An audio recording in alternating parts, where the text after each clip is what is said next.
بہت ہی کم لوگ تاریخ کا دھارا بدلنے کی صلاحیت رکھتے ہیں اور چند ہی دنیا کے نقشے میں تبدیلی لا پاتے ہیں، اور مشکل ہی سے کوئی ایسا فرد ہوتا ہے جو اپنی قوم کے لیے ایک علیحدہ ملک بنا سکے۔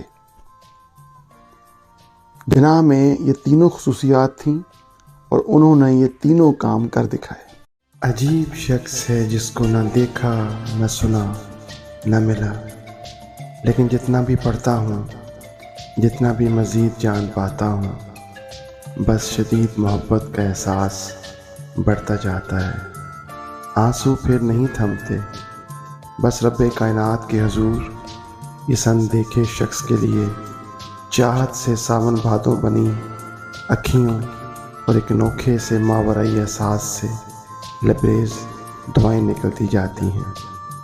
اللہ تعالیٰ سے دعا ہے کہ وہ ہمارے پیارے قائد محمد علی جناح کی قبر کو قیامت تک جنت کے باغ میں سے ایک بہترین باغ بنائے رکھے۔